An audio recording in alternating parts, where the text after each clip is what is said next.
பிரியமானவர்களே, இயேசு கிறிஸ்துவின் நாமத்தில் உங்கள் எல்லாருக்கும் என்னுடைய அன்பின் வாழ்த்துக்கள். எப்படி இருக்கிறீங்க? சும்மா இருக்கிறீங்களா? ஆண்டவர் கடந்த வாரம் முழுவதிலும் நம்ம கூட இருந்து துணை நின்று ஆசீர்வதித்து அற்புதமாய் நடத்தினார்.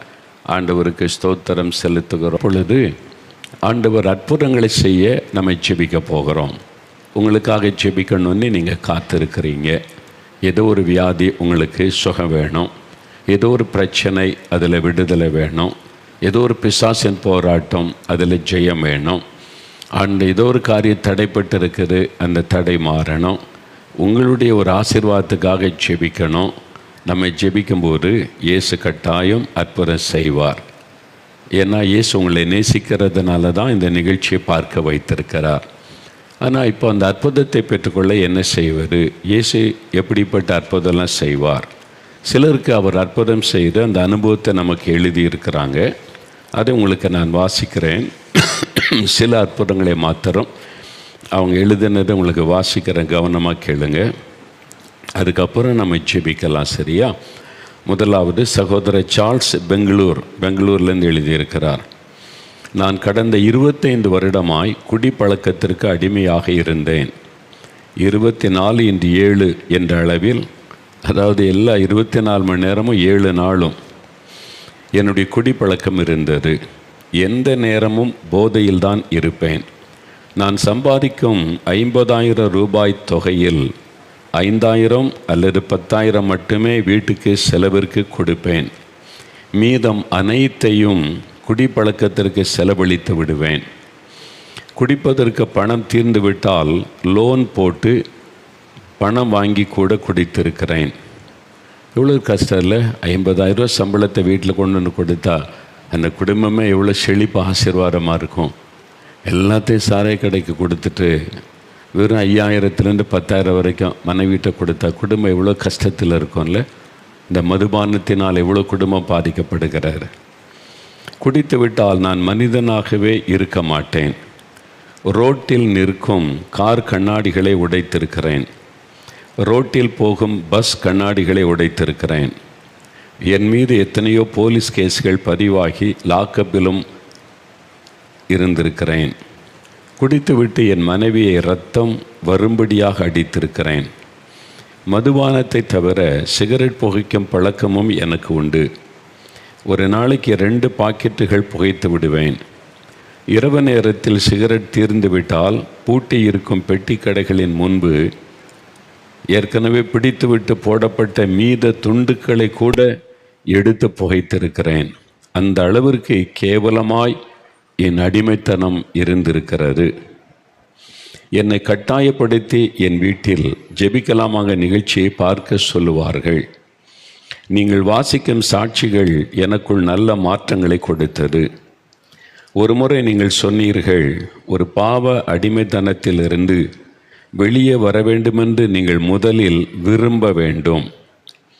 விரும்பி உங்கள் பாவங்களை ஒப்பு கொடுத்தால்தான் விடுதலை கிடைக்கும் என்று சொன்னீர்கள்.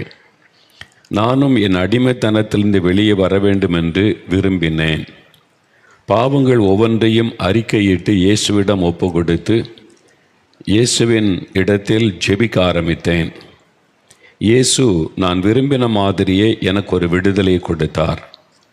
குடிக்கும் எண்ணமும் புகைக்கும் எண்ணமும் என்னை விட்டு போனது. இப்பொழுது கடந்த 5 மாதங்களாக தினமும் காலையும் மாலையும் தேசத்திற்காகவும் மற்றவர்களுக்காகவும் ஜெபித்து வருகிறேன். 25 வருடமாய் குடிப்பழக்கத்திற்கும் புகைக்கும் பழக்கத்திற்கும் அடிமையாய் ஒரு மிருகமாய் நடந்து கொண்டிருந்த என்னை இயேசு மனிதனாய் மாற்றினார். இயேசுவுக்கு நன்றி செலுத்துகிறேன். பாருங்களேன், 25 வருஷம் மதுபான பழக்கம், புகைப்பிடிக்கிற பழக்கம் எவ்வளோ தூரம் அடிமை வச்சுருந்தது பார்த்தீங்களா? விட முடியுமா? இதெல்லாம் இவ்வளோ காலம் வச்சாச்சு, அவ்வளோதான், இவ்வளோ காலம் இந்த பாவத்திலே வாழ்ந்தாச்சுது, முடிஞ்சது அப்படின்னு நீங்கள் நினைக்கிறீங்களா? இயேசுவால் உங்களுக்கு விடுதலை கொடுக்க முடியும். இந்த சகோதரனுக்கு விடுதலை கொடுத்த ஆண்டவர் உங்களையும் மாற்றி உங்களுக்கும் ஒரு புதிய வாழ்க்கை தர முடியும். முதல்ல நீங்கள் அதை விரும்புங்க. பாவத்தினால சமாதானத்தை இழந்துட்டீங்க தானே? குடும்ப சந்தோஷம் போச்சு இல்லை? எல்லா ஆசீர்வாதமும் போச்சு இல்லை? இன்னும் எவ்வளோ நாள் இந்த பாவத்தில் நிலை நிற்க போகிறீங்க? விரும்புங்க, நான் விடுதலை பெறணும், இனி இந்த பாவ பழக்கம் எனக்கு வேண்டாம், இயேசு விடுதலை விரும்புங்க, விசுவாசிங்க, ஜெபிங்க. இன்றைக்கு உங்களுக்கு அற்புதம் நடக்கும். அடுத்தது சகோதரி சிந்தியா, சென்னையிலிருந்து சகோதரி சிந்தியா. எனக்கு 2.25 வயதில் பெண் குழந்தை இருக்கிறது. ஆரம்பத்தில் இருந்தே ஒரு சின்ன சத்தம் கேட்டால் கூட என் மகள் அழத் தொடங்கி விடுவாள். இடி சத்தம், வெடி சத்தம், யாராவது தூக்கினால், கீழே தடுக்கி விழுந்து விட்டால் பயங்கரமாக அழுது வாந்தி பண்ணுவாள். ஒரு நாளில் 2-3 தடவை அழுது வாந்தி எடுத்து விடுவாள். எதற்கெடுத்தாலும் அழுகை என்று அதிகமான பயம் அவளிடத்தில் இருக்கும். உங்களுடைய ஜெபிக்கலாமாங்க நிகழ்ச்சியை பார்த்து என் மகளுக்காக தொடர்ந்து நான் ஜெபித்து வந்தேன். கொஞ்சம் கொஞ்சமாக என் மகளின் சுபாவம் மாறி இப்பொழுது நன்றாக இருக்கிறாள். மகளின் அழுகை, பயம், வாந்தி போன்ற காரியங்களை மாற்றின இயேசுவுக்கு நன்றி செலுத்துகிறேன். இது ஒரு சின்ன காரியமாக தெரியலாம், ஆனால் அந்த தாயினுடைய குழந்தைக்கு தான் தெரியும் அந்த பாதிப்பு. சில பிள்ளைகள் விடாப்பிடி அழுது கொண்டே இருக்கும். அந்த நேரத்தில் மூச்சு இறைக்கும், உயிர் போகிற மாதிரி எழுப்பு வந்துடும், என்ன செய்கிறதுன்னு தெரியும். இது மாதிரி பாதிக்கப்பட்ட குழந்தைகள் கூட இருக்காங்க. நீங்கள் தாய்மார் விசுவாசத்தோடு ஜெபித்தீங்கன்னா பிள்ளையினுடைய அந்த பிரச்சனை நீங்கி அற்புத சுகம் உண்டாகிவிடும். அடுத்தது பாருங்கள், சகோதரி சங்கீதா, அரக்கோணம். இவங்களுக்கு ஒரு அற்புதம் நடந்திருக்கு பாருங்களேன். கடந்த 14 வருடமாய் தைராய்டு பிரச்சனையினால் பாதிக்கப்பட்டிருந்தேன். தொண்டையில் ஒரு கட்டி உள்ளே இருப்பது போன்றே எனக்கு எப்பொழுதும் இருக்கும். சாப்பாட்டை விழுங்குவது கூட எனக்கு கஷ்டமாக இருக்கும். என் குரல் கூட என் சத்தம் கூட மாறிவிட்டது. தைராய்டுக்காக தொடர்ந்து மாத்திரை சாப்பிட்டு வந்தேன். அதன் பக்க விளைவாக எப்பொழுதும் உடல் சோர்வாக இருக்கும். எந்த வேலையும் நான் சுறுசுறுப்போடு செய்ய முடியாது. முடி அதிகமாக உதிர்ந்து விடும். உடம்பும் பருமன் ஆகி கொண்டே வந்தது. கடந்த 20ஆம் தேதி நேரலையில் நடந்த ஜெபிக்கலாமாக நிகழ்ச்சியை நான் பார்த்து கொண்டிருந்தேன். தைராய்டு பிரச்சனையிலிருந்து விடுதலையான ஒரு சகோதரியின் சாட்சியை நான் பார்த்தேன். அந்த சாட்சி என்னுடைய விசுவாசத்தை தூண்டுவதாக இருந்தது. இயேசு எனக்கும் விடுதலை தருவார் என்று விசுவாசித்தேன். அன்றைய ஜெப வேளையில் நான் மற்றவர்களுக்காக ஜெபித்து கொண்டிருந்தேன். ஜெப வேளையில் இயேசு உங்கள் மூலமாக என் பெயரை சொல்லி சங்கீதா என்று அழைத்து என்னுடைய தொண்டையில் இருக்கிற தைராய்டு பிரச்சனை பற்றி அப்படியே சொன்னீர்கள். இயேசு இப்பொழுது உங்கள் பிரச்சனையிலிருந்து விடுதலை தருகிறார் என்று சொன்னீர்கள். நானும் இந்த வாரத்தில் தைராய்டு செக் பண்ணி பார்த்து விட்டேன். மாத்திரை போட்டும் குறையாத தைராய்டு அளவு மாத்திரை போடாமலேயே நார்மலாக இருந்தது. டாக்டரும் இனி நீங்கள் மாத்திரை எடுத்துக்கொள்ள வேண்டாம் என்று சொல்லிவிட்டார்கள். சுறுசுறுப்பாக எல்லா வேலைகளையும் செய்கிறேன். எந்த சோர்வும் எனக்கு இல்லை.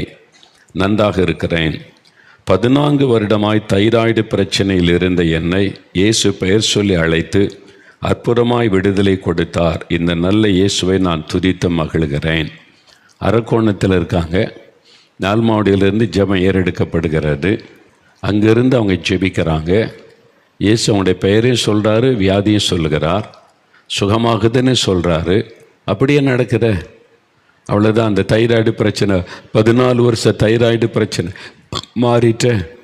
இது என்னங்க, ஆளையும் பார்க்கல, பக்கத்தில் வரவில்லை, தொடவும் இல்லை, அவங்க எங்கோ இருக்கிறாங்க. அற்புதம் நடக்குன்னா அதுதான் இயற்கைக்கு மேற்பட்ட ஒரு காரியம் நடந்தால் அதுதான் அற்புதம் என்பது.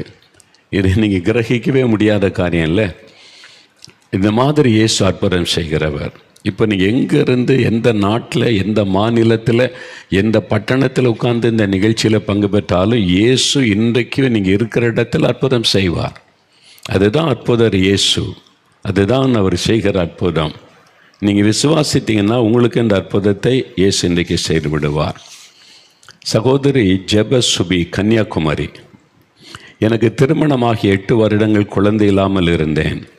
மருத்துவமனைக்கு சென்று பரிசோதித்து பார்த்து விட்டோம். எந்த குறையும் இருவருக்கும் இல்லை என்று சொல்லிவிட்டார்கள். எந்த குறையும் இல்லாமலே குழந்தை இல்லாமல் இருப்பது பெரிய கொடுமை. உறவினர்களும் நன்றாக பழகினவர்களும் ஒவ்வொரு விதமாய் பேசுவார்கள். மிகவும் வருத்தமாக இருக்கும்.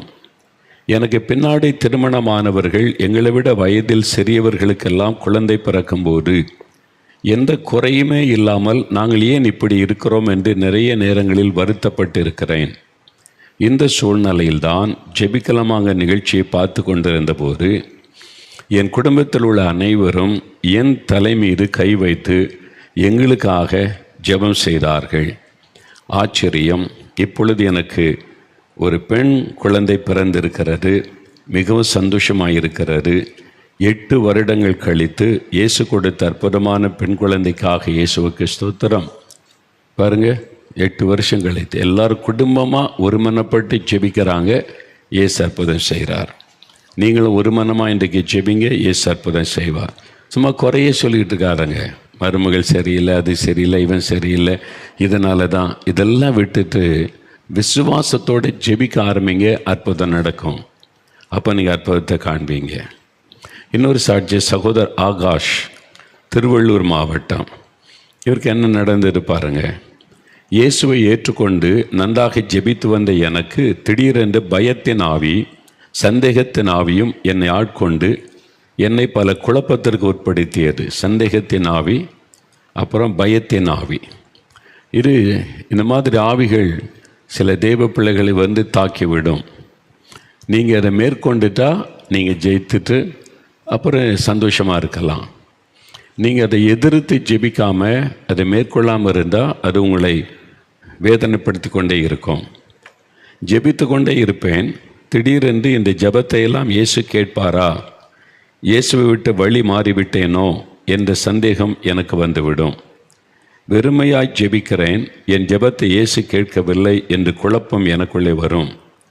காலையில் எழுந்ததுமே இயேசு என்னோடு இல்லை என்று என்னை அறியாமலேயே ஒரு துக்கம் எனக்குள்ளே வந்துவிடும்.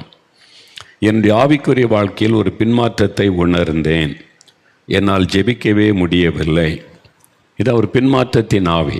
பயத்தை கொண்டு வந்து, சந்தேகத்தை கொண்டு வந்து நம்மை தேவனை விட்டு வழி விலக பண்ணுகிற ஆவி. உங்கள் வாழ்க்கையில் கூட அதை போராடி கொண்டு இருக்கலாம். நீங்கள் ஜெபிச்சு பார்த்து பதில் வரல, என் ஜெபத்தை ஆண்டவர் கேட்குறாரா, என் ஜெபத்துக்கெல்லாம் பதில் தருவார். அவங்களை அறியாமலே சந்தேகத்தை பிசாசு உண்டாக்குவான். நீங்கள் அவனை கடிந்து கொள்ளணும். சந்தேகத்தை உண்டாக்குற ஆவியை உன்னை கடிந்து கொள்ளுகிறேன். இயேசு என் ஜெபத்தை கேட்கிறார், எனக்கு பதில் தருகிறார் என்று விசுவாசத்தோடு சொல்லணும். இவ்வாறு நான் செய்வது தவறா சரியா என்று கூட எனக்கு விளங்கவில்லை. ஒரு நாள் ஜெபிக்கலாமாக நிகழ்ச்சியை பார்த்து கொண்டிருந்த போது என் அக்காவின் மகள் என் தலை மீது கை வைத்து எனக்காக ஜெபிக்க ஆரம்பித்தாள்.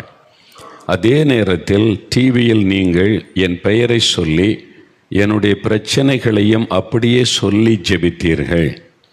இதான் காரியம். பெயரே ஆண்டவர் சொல்கிறாரு. அவர் என்ன பிரச்சனையில் இருக்கிறார் என்பதை சொல்லி ஜெபம் ஏறெடுக்கப்படுகிறது.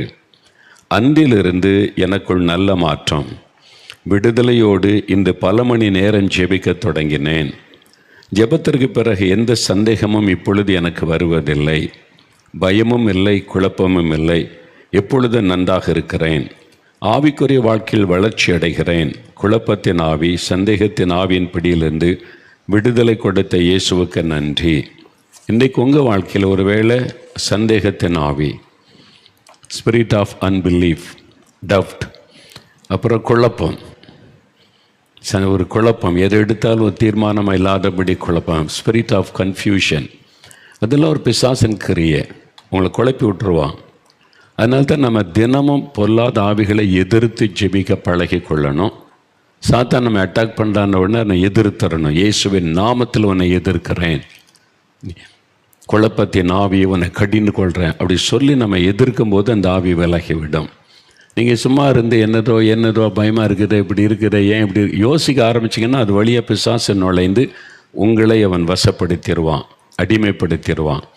அதனால தான் நீங்கள் உடனுக்குடன் பிசாசை எதிர்த்து கடிந்து கொண்டு ஜெபிச்சா, இயேசுடைய ரத்தத்துக்குள் உங்களை ஒப்புக்கொடுத்து ஜெபித்தா இந்த மாதிரி ஆவிகள் உங்களை தாக்காதபடி பாதுகாக்கப்படுவீங்க.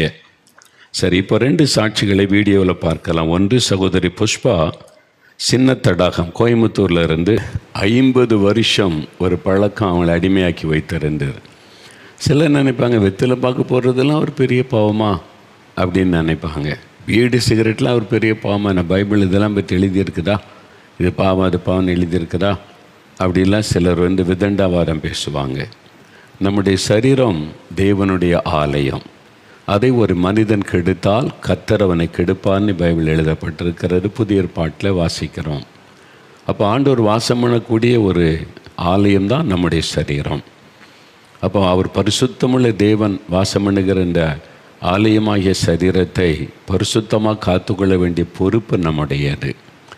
உடனே விதண்டாவாதமாக மனுஷன் முகத்தை பார்ப்பான், கர்த்தர் இருதயத்தை தான் பார்ப்பார், இறுதிய சுத்தமாக இருந்தால் போதும் அப்படின்னு நிறைய சமயங்களில் நம்ம விதண்டாவாதம் பேசுவதற்கு நிறைய தெரிந்து வைத்திருக்கிறோம். அதே சமயத்தில் ஆண்டவர் சொல்லுகிறார் பாருங்க, நம்முடைய சரீரம் இது தேவனுடைய ஆலயம், தீட்டுப்படுத்தக்கூடாது. வெத்தலை பாக்கு போடுறதுனால என்ன பிரயோஜனம்? சிலர் சொல்லுவாங்க, அப்போ எனக்கு உடம்பு சாப்பிட்ட சோறு ஜீரணிக்கும் அப்படின்ட்டு. அப்போ எல்லாருமே வெத்தலை பாக்கு போடுறாங்க. வெத்தலை பாக்கு போட்டால் தான் ஜீரணிக்குதா? இல்லை, அது நம்ம ஒரு பழக்கம். அந்த பழக்கத்துக்கு கொஞ்சமாக அடிமையாகி அது இல்லாமல் இருக்க முடியாதுன்ற நிலைமைக்கு வந்துடுறோம் பார்த்தீங்களா? அது ஸ்லேவரி, அடிமைத்தனம். அது பின்னால் இருப்பது ஒரு ஆவி. அப்போ இந்த பழக்கத்தை ஏற்படுத்தி அடிமையாக்கி விடுகிறான். ஆனால் அதுலேருந்து விடுதலை பெறணும். அவங்க விரும்பினாங்க 50 வருஷம் இனி என்ன செய்கிற கொஞ்ச காலம் நான் அப்படி இருந்துட்டு போகிறேன்னு சொல்லலை. இயேசு எனக்கு விடுதலை தரணும்னு நீ விரும்பினாங்க. ஆண்டவர் விடுதலை கொடுத்துட்டார்ல. உங்கள் பணம் வீணாகுது, நேரம் வீணாகுது, உங்களுடைய சரீரம் அதில் வீணாகுது, பாதிக்கப்படுது. பார்த்தீங்களா? அவங்க வயிற்றில் நோயினால் கஷ்டப்பட்டேன்னு சொன்னாங்க. அப்போ அதை விட்டு விடும்போது சரீரத்திலும் ஒரு அற்புத சுகம் உண்டாகும். அதனால் இன்றைக்கி அதுக்காக விடுதலைக்காக ஜெபிக்கணும். இன்னொரு சாட்சியை பார்க்கலாம். சகோதரி திவ்யா கோயம்புத்தூரில் இருந்து அவங்க குடும்பத்தில் நடந்த ஒரு அற்புதத்தை சொல்லியிருக்கிறாங்க. என்ன அற்புதம்னு பார்க்கலாமா? அற்புதம் அப்படின்னு சொன்னாலே இயற்கைக்கு மேற்பட்ட ஒரு காரியம். இது நடக்குமா? 2 வருஷமாக யூரின் டியூப் அது வழியாக தான் போகுது. அடுத்து டாக்டர்ஸ் கண்டுபிடிச்சிட்டாங்க, அங்கே கேன்சர் இருக்கிறது, யூரின் டியூப்பில் கேன்சர் இருக்குது, இன்னும் அவ்வளோதான், கைவிடப்பட்ட நிலைமை. ஆனால் அப்போது அவங்களுடைய கண்ணீரின் ஜெபத்தை இயேசு கேட்டு ஆண்டவர் அற்புதம் செய்கிறார். தன்னால் டியூப் கலண்டு போகுது, எல்லாம் நார்மல் ஆகுது, சுகம் உண்டாகுது, எளிமையாக நடக்கிறாங்க, நார்மல் ஆயிட்டாங்க. எவ்வளோ அற்புதமான ஆண்டவர் இல்லை? இன்றைக்கு நீங்கள் விசுவாசத்தோடு ஜெபித்து பாருங்கள். உங்கள் கண்ணீரை அவரிடத்தில் சிந்திருங்க. மனுஷருங்கிட்ட அழுது பிரயோஜனம் இல்லை. அவருடைய பாதத்தில் கண்ணீர் சிந்திருங்க. அவர் கட்டாயம் அற்புதம் செய்வார். அப்படியா? எனக்கு செய்வாரான்னு நினைக்கிறீங்களா? உங்களுக்கு செய்வார். நல்ல கவனிங்க. முதலாவது, குடி பழக்கம், மதுபான பழக்கம், பீடி சிகரெட் பழக்கம், புகையிலை பழக்கம், இப்படி ஏதோ ஒரு பாவம் பழக்கம் உங்களை அடிமையாக்கி வைத்திருந்தால் உங்கள் விடுதலைக்காக ஜெபிக்கணும். இயேசுவே என் பாவத்தை மன்னிக்கணும், இந்த பாவத்திலேருந்து எனக்கு விடுதலை வேணும் அப்படி ஜெபிக்கணும். ஏன்னா அதுக்கு தான் இயேசு சிலுவையில் ரத்தம் சிந்தினார். நமக்கு பாவத்திலேருந்து விடுதலை கொடுத்து ஆசீர்வதிக்க உங்களுடைய ரத்தத்தினால எனக்கு கழுவி எனக்கு விடுதலை கொடுங்கன்னு ஜெபிக்கணும். வியாதி இருக்குது அப்படின்னா வியாதி உள்ள இடத்துல கை வைத்து, இருதயத்தில் பிரச்சனைனா இருதயத்தில் கை வைங்க. அவங்களுக்கு லங்ஸில் பிரச்சனைனா அங்கே கை வைங்க. லிவரில் பிரச்சனைனா அங்கே கை வைங்க. வயிற்றில் டைஜஸ்டிவ் சிஸ்டத்தில் பிரச்சனைனா கை வைங்க. கண்ணில் எங்கே வலி வேதனை இருக்குதோ கை வைங்க.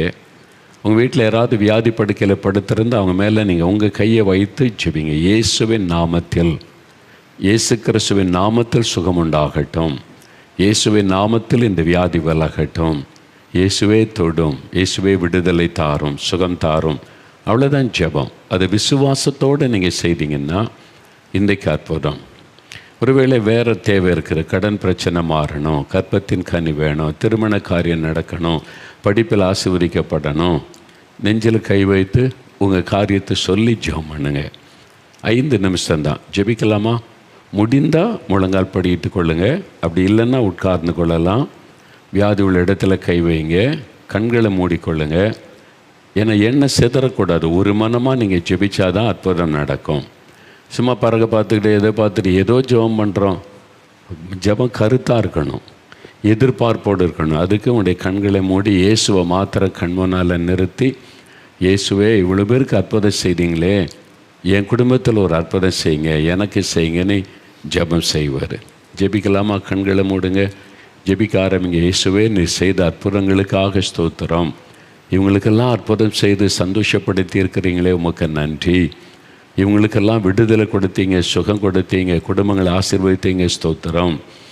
என்னையும் நேசிக்கிறீங்க, எனக்கும் ஒரு அற்புதம் வேணும், என்னையும் தொடுங்க. ஜெபிங்க ஜெபிங்க, என்னை தொடுங்க ஆண்டவரே. இந்த பாவ சுபாவத்திலிருந்து விடுதலை கொடுங்க, பாவத்தின் வல்லமிலிருந்து விடுதலை கொடுங்க. இந்த மதுபான பழக்கம், போதை வஸ்துகளின் பழக்கம், இந்த தவறான பாவ காரியம், அதிலிருந்து எனக்கு ஒரு விடுதலை கொடுங்க. இந்த வெத்தலை பார்க்க போடுறது, புகையிலை பயன்படுத்துவது, புகைப்பிடிப்பது, ஆண்டவரே இதெல்லாம் தப்புன்னு தெரிஞ்சு நான் செய்துக்கிட்டே இருக்கிறேனே, என்னால் விட முடியல, எனக்கு விடுதலை வாங்கி கொடுங்க. நீங்கள் சிலுவையில் அதுதானே மறிச்சிங்க, விடுதலை கொடுங்க. இயேசுவின் நாமத்தில் எனக்கு விடுதலை உண்டாகட்டும். ஜெபம் பண்ணுங்க, கருத்தாக ஜெபிங்க. என் மகனுக்கு சுகம் கொடுங்க, என் மகளுக்கு சுகம் கொடுங்க. ஆண்டவரே இந்த குட்டி பிள்ளையை தொட்டு அற்புதம் செய்யுங்க. பிள்ளைகள் மேலே கை வைத்து ஜெபிங்க, வியாதிஸ்தர் மீது கை வைத்து ஜெபிங்க. இயேசு கிறிஸ்துவின் நாமத்தில் இந்த வியாதி படுக்கை மாறட்டும், இந்த வியாதியின் வல்லமை விலகட்டும், சுகம் உண்டாகட்டும். இயேசுவின் நாமத்தில் சுகத்தை பெற்றுக்கொள்கிறோம். சொல்லுங்கள். ஆஸ்பத்திரியில் இருக்கிறீங்களா, அவங்களுக்காக தைரியமாக கை வைத்து ஜெபிங்க, பயப்படாதங்க. அவங்க எந்த சூழ்நிலையில் இருந்தாலும் இயேசுவின் நாமத்தில் மரித்து போன அவருடைய உறுப்புகள் உயிர் பெறட்டும், உயிர்ப்பிக்கப்படட்டும், சுகமடையட்டும், விடுதலை அடையட்டும், ஒரு அற்புதம் நடக்கட்டும். இயேசுவே நான் விசுவாசிக்கிறேன் அப்படி சொல்லி ஜெபம் பண்ணுங்க. நீங்கள் ஜெபிக்க ஆண்டுடைய வல்லமை தொடுகிறாரு, அற்புதம் நடக்கிறாரு. உங்கள் வீட்டுக்குள்ளே, உங்கள் வாழ்க்கையில் அற்புதம் நடக்கிறாரு. தகப்பனே, நீர் ஜெபத்தை கேட்டீர், விடுதலை தந்து விட்டீர், அற்புதம் செய்து விட்டீர், சுகம் தந்து விட்டீர். மனதாரமை ஸ்தோத்தரிக்கிறோம் அப்பா. இன்றைக்கு யார் யார் ஆண்டவரை தைராய்டு கட்டிக்காக ஜெபித்தாங்களோ அந்த கட்டியெல்லாம் மறைந்து போகட்டும் இயேசுவின் நாமத்தில். கேன்சர் கட்டி இருக்குதுன்னு பயத்தோட கலக்கத்தோடு ஜெபித்தார்களோ இயேசுவின் நாமத்தில் அந்த கட்டி கரைந்து மறைந்து இல்லாமல் போகட்டும். குடி பழக்கத்தின் விடுதலைக்காய் ஜெபித்தவர்கள் இயேசு கிறிஸ்துவின் நாமத்தில் விடுதலை அடையட்டும். இப்பொழுதே தடைப்பட்டிருக்கிற நன்மைகள் வாய்க்கும்படி வழிகள் திறக்கப்படட்டும் இயேசு கிறிஸ்துவின் நாமத்தில். ஆண்டவரே, இந்த பிள்ளைகள் வேண்டிக் கொள்ளுகிற காரியத்தில் அற்புதம் செய்து மகிழ பண்ணுங்க. நீங்கள் ஜெபத்தை கேட்டுட்டீங்க, அற்புதம் செய்கிறீங்க, உங்களுக்கு நன்றி. இப்போ அப்படியே வலதுகரம் வைத்தங்க. இயேசுவே ஸ்தோத்திரம், எங்களை தொட்டு விட்டீர், எங்கள் குடும்பத்தை ஆசீர்வதித்து விட்டீர், விடுதலை தந்து விட்டீர். இயேசுவே உமக்கு ஸ்தோத்திரம். சொல்லுங்கள் வாய் திறந்து, இயேசுவே உமக்கு ஸ்தோத்திரம். அற்புதத்தை நான் பெற்றுக்கொண்டேன், சுகத்தை பெற்றுக்கொண்டேன், விடுதலை பெற்றுக்கொண்டேன். இயேசுவே உமக்கு ஸ்தோத்திரம் சொல்லுங்கள். ஆண்டவரே உமக்கு ஸ்தோத்திரம், நீ செய்த அற்புதத்திற்காய் நன்றி. இந்த பிள்ளைகள் அற்புதங்களை கண்டுமை துதிக்க தொடர்ந்து ஆசீர்வதியும். இயேசு கிறிஸ்துவின் நாமத்தில் ஜெபிக்கிறோம் பிதாவே, ஆமேன் ஆமேன். சரி, பார்த்தீங்களா, ஆண்டவர் உங்களுக்கு அற்புதம் செய்து விட்டால் ஆண்டவரை நீங்கள் தொடர்ந்து ஸ்தோத்திரம் பண்ணணும். இன்றையிலிருந்து நீங்கள் மாற்றத்தை பார்ப்பீங்க. நீங்கள் எதுக்காக ஜெபிச்சிங்களோ அதில் மாற்றம் உண்டாவதை நீங்கள் பார்ப்பீங்க. நீங்கள் விசுவாசத்தோடு அற்புதத்தை எதிர்பார்க்கணும். நீங்கள் அதை கவனிச்சுக்கிட்டே இருங்க, அற்புத மாற்றம் உண்டாகும். இனி உங்களால் குடிக்க முடியாது, இனி உங்களால் புகைப்பிடிக்க முடியாது, இனி உங்களால் வெத்திரப்பாக புகையிலெல்லாம் போட முடியாது. இனி இந்த மாதிரி தவறான பழக்கங்கள் உங்களுடைய வாழ்க்கையில் வராது. ஆண்டவர் விடுதலை கொடுத்துட்டார். இனி அதை காத்து கொள்ளணும். அதுக்கு தினம் வேத வாசிக்கணும், ஜெபிக்கணும். ஆண்டவருடைய பாத்தில் காத்திருந்து தினம் ஜெபம் பண்ணுங்க, வசனத்தை தியானிங்க. கர்த்தர் உங்களை பாதுகாத்து நடத்துவா. சரி.